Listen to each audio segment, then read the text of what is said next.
Hi there.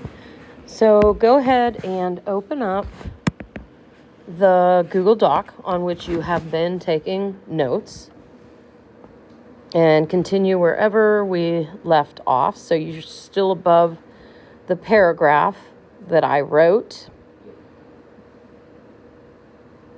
And today's date is the 10th of February. So always date your notes. If I were you, I would change the color each day just so you can see what we did in class. Helps if you miss a day. All right. So we've already talked about in-text citations. The most basic form is an author's last name. This little symbol means one space. And generally you have a page number. That's the basic format with which we start. Lots of variations yet to come. Okay?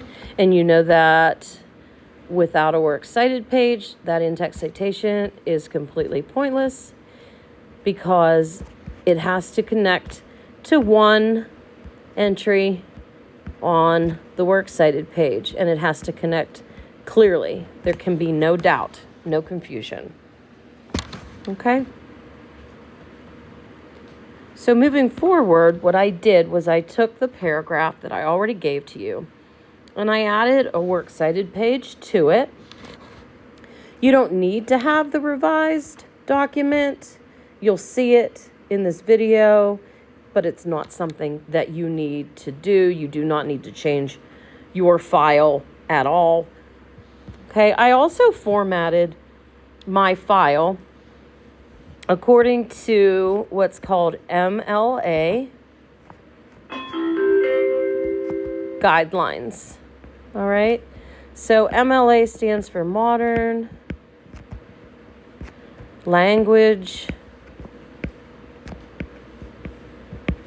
Association.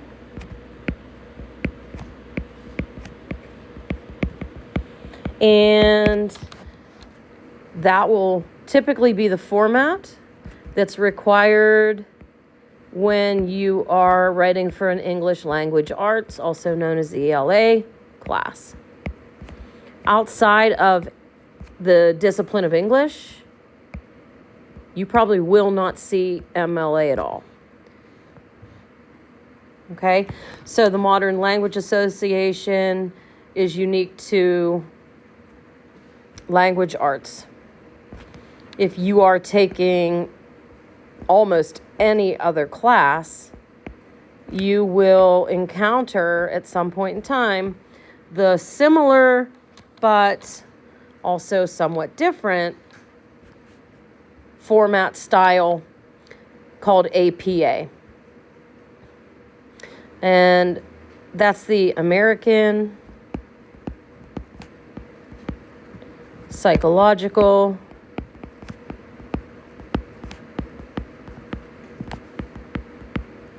Association, I think.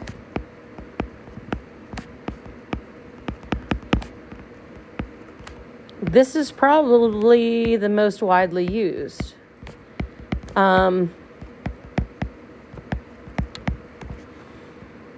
You would use this for class, for history class, for psych, sociology, education. When I did my master's, all my education classes, for those papers I had to use APA. Anything scientific.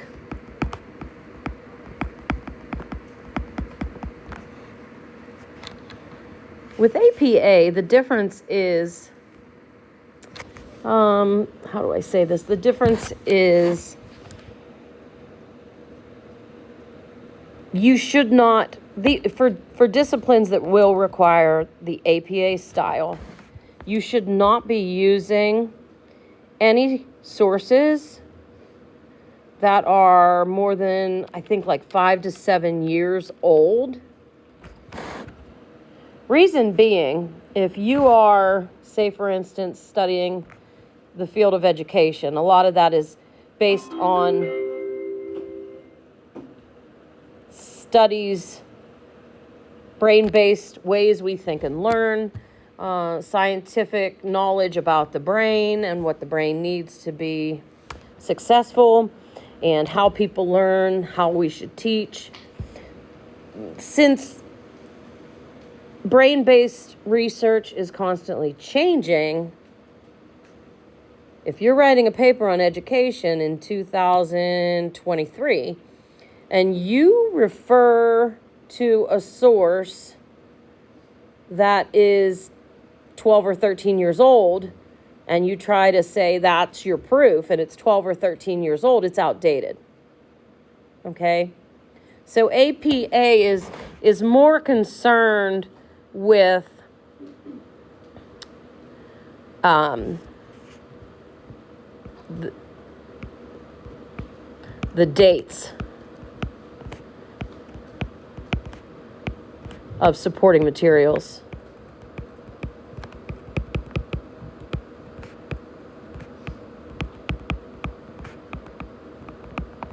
As opposed to go up to your MLA, dates aren't really relevant. I don't want to write that they're irrelevant, though. I'm going to write dates not as integral. The dates of your supporting materials, they're not as integral. Let me explain why. If I'm writing a paper on, take for instance, Shakespeare.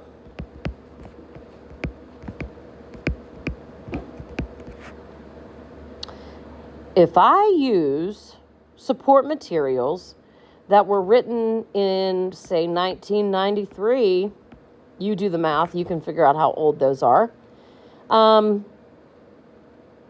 They may still be incredibly relevant because Shakespeare, since 1993, since actually way before that, has not changed. Shakespeare has not changed.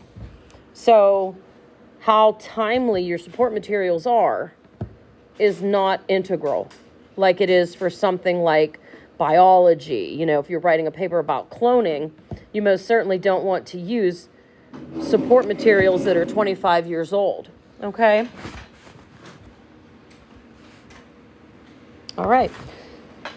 I am going to go ahead and pause this, and I'll try to come back here in a few minutes. There's also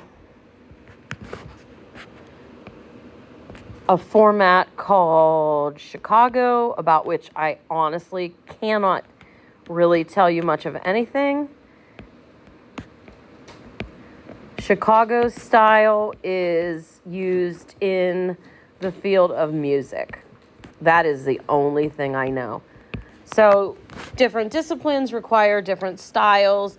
They develop styles to best suit their needs and the type of research that they are doing. Okay, so let's go ahead